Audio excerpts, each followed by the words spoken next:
The release of the Nintendo Switch is finally here, we finally have our hands on it, and there are definitely some things that you should know to get you started with it. I'm Andrew the New Guy, and today in GameRanx, we're here to talk about 10 Nintendo Switch quick tips you may not have known. Starting off at number 10, this is something that I may have already fallen victim to, unfortunately. I'm not entirely sure, but you do have to be careful when removing the Joy-Con straps from the Joy-Con controller itself, because it's pretty easy to break it. Getting it on is fairly simple. Each strap works on both Joy-Cons, so you just have to make sure you're lining up the plus and minus signs before actually sliding it into place. But it's taking it off that may cause the issue. After it's on, you'll find a lock button, or a switch, I guess you can call it, on the bottom of the Joy-Con, and it locks in the direction that you have to push to remove the strap. So when you take the strap off, you have to make sure you disengage that lock, and then also push the gray release button on the back of the Joy-Con, and then pull the strap off. But you do have to be careful that you don't re-engage that lock when you're pulling off the strap. Even with doing it right, it still feels kind of finicky, like getting it off doesn't actually feel right, but don't freak out. As long as you're following the steps and you can't obviously tell that you broke it, you should be fine.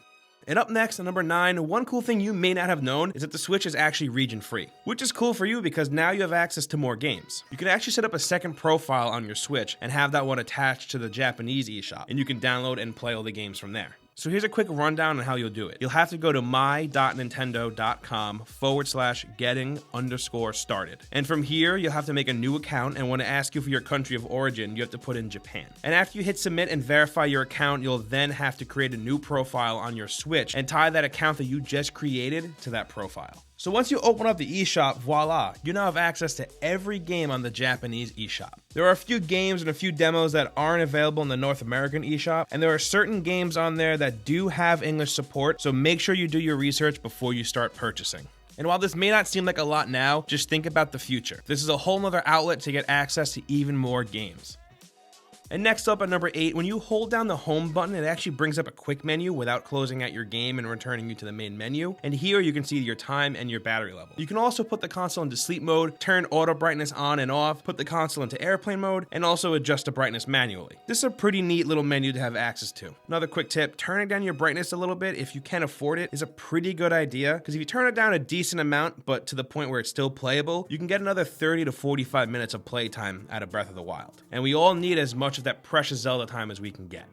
And up next, number 7, this is more of a PSA than a tip really, but I highly advise you don't put a skin on your Switch. Decal maker dbrand seem to actually be the ones who put the warning out there and has actually gone as far to refund anyone who's purchased a decal from them. And the problem is actually in the adhesive that is used on the skins. It doesn't play well with the Switch and its controllers, and it actually ruins the finish. Like, you can find pictures of it online and it really makes a bit of a mess. Dbrand actually tested the skin themselves on a few different Switches before concluding that the skins just don't work well with it. This is a huge bummer, seeing that some of the skins are really cool looking. I totally thought about making my Switch look like an SNES, and now I definitely can't. Props to dbrand though, they missed out on a ton of money by giving everyone the heads up about this and refunding orders. Kudos to you, that's awesome.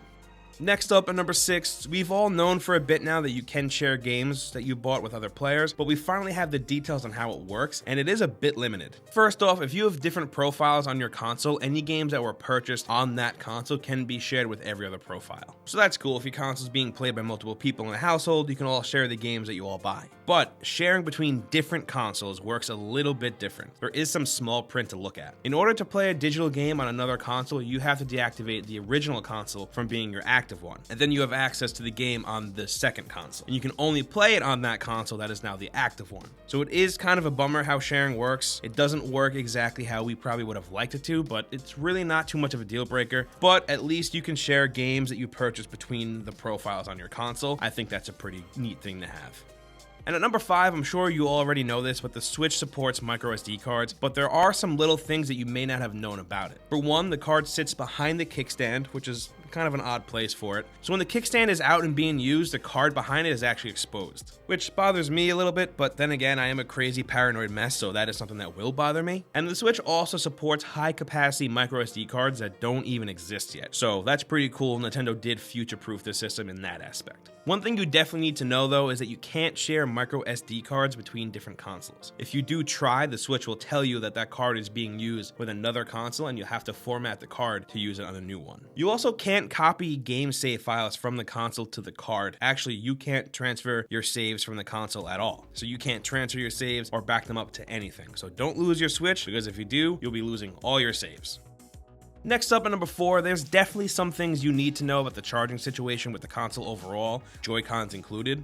First up, you can't have the console using the kickstand and charge it at the same time, because the USB-C port is on the bottom of the console. Also, if you plan on taking your Switch somewhere and you need to charge it up, I advise not playing it in TV mode while you do it, because it charges really slow when you do this, slower than it really should. And then there's the Joy-Con charging situation, which might bother some people. The Joy-Con grip that the console ships with is essentially only a shell. It won't charge your Joy-Cons. There is, however, a $30 charging grip that can charge the grips by plugging the grip into the console. So out of the box, the only way to charge the Joy-Cons is by having them attached to the console itself when the console isn't being used, or having them attached to the console while playing with the Pro Controller. But the Joy-Cons do supposedly have a 20-hour battery life, so you shouldn't run into much trouble there. That is a pretty good amount of time. Another thing to keep in mind is that the Switch will have a hard time charging from a lot of different portable charging packs.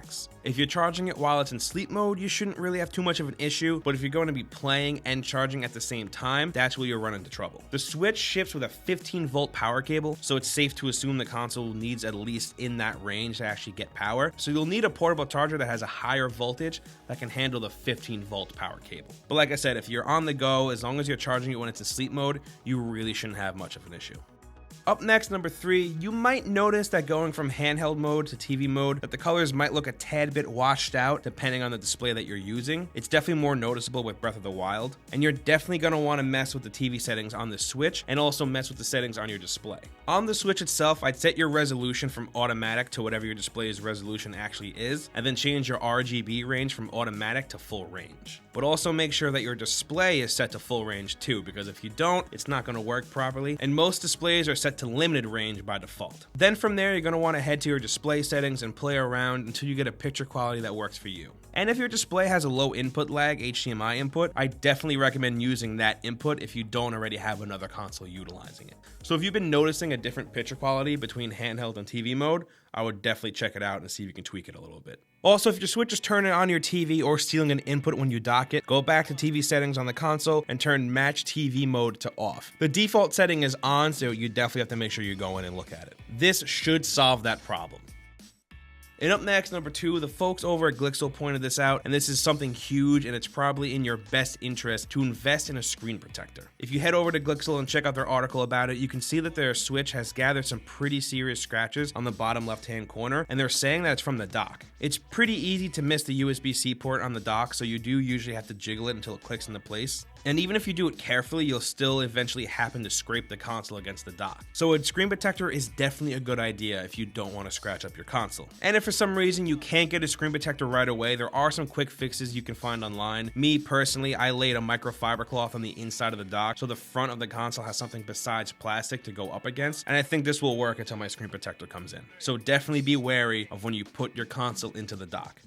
And finally, at number 1, just some quick little things to wrap up with quick. If you tap the battery icon on the home page, it'll give you the battery percentage, or if you hit the ZL and ZR buttons, it'll do the same thing. But if you don't like looking at your battery percentage that way, you can go into settings, and there's an option to turn on, so you can have the percentage shown at all times on the home screen.